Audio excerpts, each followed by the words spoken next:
CM Vijay ప్రభుత్వాన్ని కూల్చడానికి అక్కడ చాలా బలంగా ప్రయత్నాలు జరుగుతున్నట్టు తాజాగా పోలీసులు అయితే తమిళనాడు పోలీసు వర్గాలు గుర్తించాయి. ఏదైతే దాదాపు కొన్ని కోట్ల రూపాయలు వెచ్చిస్తూ ఒక కార్పొరేట్ కంపెనీతో కలిసి కొంతమంది నాయకులు ఎవరైతే రాజకీయ నాయకులు వాటన్నిటికి కూడా పన్నాగాలు పన్నుస్తున్నట్టు ప్రస్తుతం పోలీసులు అయితే గుర్తించి ఆ నివేదికను కూడా ప్రభుత్వానికి అప్పచెప్పడం జరిగింది. ఇంతకీ ఎవరు ఆ రాజకీయ నాయకులు, ఎవరు ఆ కార్పొరేట్ కంపెనీ, అసలు ఏం జరుగుతుంది తమిళనాడులో? ఈ అంశానికి సంబంధించి పూర్తి విషయాలు తెలుసుకోవడానికి మనతో పాటు ఉన్నారు డాక్టర్ కనకదుర్గ వడ్లమణి గారు. నమస్కారం అండి. నమస్తే అండి. ఇప్పుడు ఏంటి మేడం, విజయ్ ప్రమాణ స్వీకారం చేసి ఇంకా 2-3 నెలలు కూడా గడవలేదు. ఈలోపే అంత భారీ ఎత్తున ప్రయత్నాలు చేయడం, కోట్ల రూపాయలు ఆ ప్రభుత్వాన్ని ఎలా దించాలి, ఏదైతే కోట ముందో దాంట్లో ఎలా చీలికలు మొదలుపెట్టని చెప్పేసి ప్రయత్నాలు చేస్తున్నట్టు పోలీసులు అయితే అధికారికంగా గుర్తించారు. ఏమంటారు మీరు? నిన్న సెంధిల్ బాలాజీ పేరు వచ్చింది బయటికి. సో ఇప్పుడు మళ్ళీ చూస్తే ఒక కార్పొరేట్ కంపెనీ, ఆ కార్పొరేట్ కంపెనీ కొంతమందికి ఈ అసైన్మెంట్ని ఇచ్చింది. ఎంతమంది మీ ఎమ్మెల్యేలు మీరు కొనగలుగుతారో అంతమందిని కొనండి అని. సో ఇప్పుడు ఆ పట్టుబడ్డ వాళ్ళు, అంటే ఎవరైతే ఆ వర్క్లో ఇన్వాల్వ్ అయ్యారో వాళ్ళు ఇది మాకు ఒక కార్పొరేట్ కంపెనీ ఇచ్చింది అని చెప్పారు. సో పోలీసుల దగ్గర సమాచారం అయితే ఉంది, ఆ కార్పొరేట్ కంపెనీ ఏమిటి, ఎవరు ఆ కార్పొరేట్ కంపెనీ అధినేత అనేది. వాళ్ళు ఇప్పటి వరకు 150 నుంచి 180 కోట్లు ఖర్చు పెట్టడానికి సిద్ధమయ్యారు. ఓకే, ఇంత మొత్తంలో పెడుతున్నారు అంటే వాళ్ళ వెనకాల ఒక రాజకీయ పార్టీ ఉండాలిగా. మీరు నేను పెట్టలేంగా. అవును కదా. ఒక కార్పొరేట్ కంపెనీకి ఏమి ఇంట్రెస్ట్ ఉంటుంది? పాలిటిక్స్ గురించి. పోనీ అనుకుందాం, చాలా పెద్ద కంపెనీ అనుకుందాం అలా కూడా. అయితే కూడా రాజకీయంగా ఎవరి అండా లేకుండా వాళ్ళు చేయలేరు. అధికార పక్షం అండైనా ఉండాలి ఎవరికైనా, లేదు ప్రతిపక్షం అండైనా ఉండాలి, లేకపోతే వాళ్ళు ఇరుక్కుంటారు. అందులో ఇప్పుడు వ్యాపారాలన్నీ కూడా రాజకీయ సంబంధం లేకుండా జరగట్లేదు. ఒకప్పుడు అలాగా, ఇప్పుడు అన్నీ కూడా ఇంటర్మిక్స్డ్. కాబట్టి ఎందుకు ఇట్లాగా మీరు అన్నట్టుగా ఇంకా 3 నెలలు కాలేదు, ఎందుకు దించాలని అంత తహతహ? ఇప్పుడు ఎవరికి ఉంటుంది ఆ తహతహ? డిఎంకేకి ఉండాలి. ఎందుకంటే ఆయన 6 నెలలు టైం ఇస్తా అన్నాడు. 6 నెలలు టైం ఇవ్వకుండానే ఆయన కమెంట్స్ చేయడం మొదలుపెట్టాడు. ఈవెన్ వాళ్ళ కొడుకు కూడా మాట్లాడాడు. మనకు తెలుసు వీళ్ళు వ్యంగ్యంగా ఎలా మాట్లాడుతున్నారు, వ్యక్తిగతంగా ఎలా మాట్లాడుతున్నారు. ఈవెన్ మీకు కరెక్ట్గా వైసీపీ మోడల్లో తమిళనాడులో డిఎంకే ఉంది. ఎందుకంటే మొన్న ఏమన్నాడు అసెంబ్లీలో, ఏంటి ఒకళ్ళ భార్య కోర్టులో విడాకుల కోసం ఎదురు చూస్తోంది అని విజయ్ని ఉద్దేశించి అన్నాడుగా. ఎంత తప్పది?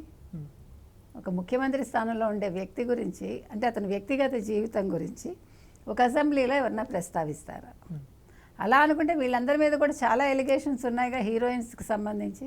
అదే ఒకటే కాకుండా ఇప్పుడు ఇవాళ మీరు చూశారు డిఎంకే సంబంధించిన మాజీ అతను అనితా రాధాకృష్ణ మొన్న ఏం మాట్లాడాడు తూత్తుకుడిలో ఒక సభలో, ఏంటి నటి త్రిష ఇంట్లో ఉండి హ్యాపీగా గడపాల్సిన వ్యక్తి అసెంబ్లీలో కూర్చుని ఆందోళనగా కూర్చుని ఉన్నట్ట. ఆయన ముఖంలో ఆందోళన కనిపిస్తోంది. ఎందుకంటే ఆయన ఒక వ్యాపారవేత్తట. ఆయనకు తెలిసిన కస్టమర్స్ ఎలా ఉంటారో, అంటే డబ్బులు ఎక్కువ ఖర్చు పెట్టేవాళ్ళు, లేదు ఏదైనా డబ్బు తక్కువ ఖర్చు పెట్టేవాళ్ళు, అట్లా అతని మొహంలో కనిపిస్తుంది అతని మనసులో ఏమనుకుంటున్నాడని. సో అలాగా విజయ్ మొహంలో ఒక ఆందోళన కనిపించిందిట. ఎందుకు భగవంతుడా నన్ను రాజకీయాల్లో పడేసావు, నాకు ఇంత పెద్ద టాస్క్ ఇచ్చావు, నేను ఎట్లా ఏం చేయాలని వర్రీ అవుతున్నట్ట. ఎందుకు ఇంత వర్రీ అవడం, వదిలేసి నువ్వు త్రిషాతో ఉండొచ్చు కదా అన్నట్టుగా ఆయన మాట్లాడాడు. మాట్లాడితే ఆయన మీద కేసు పెడితే కోర్టుకు వెళ్ళాడు ఆయన.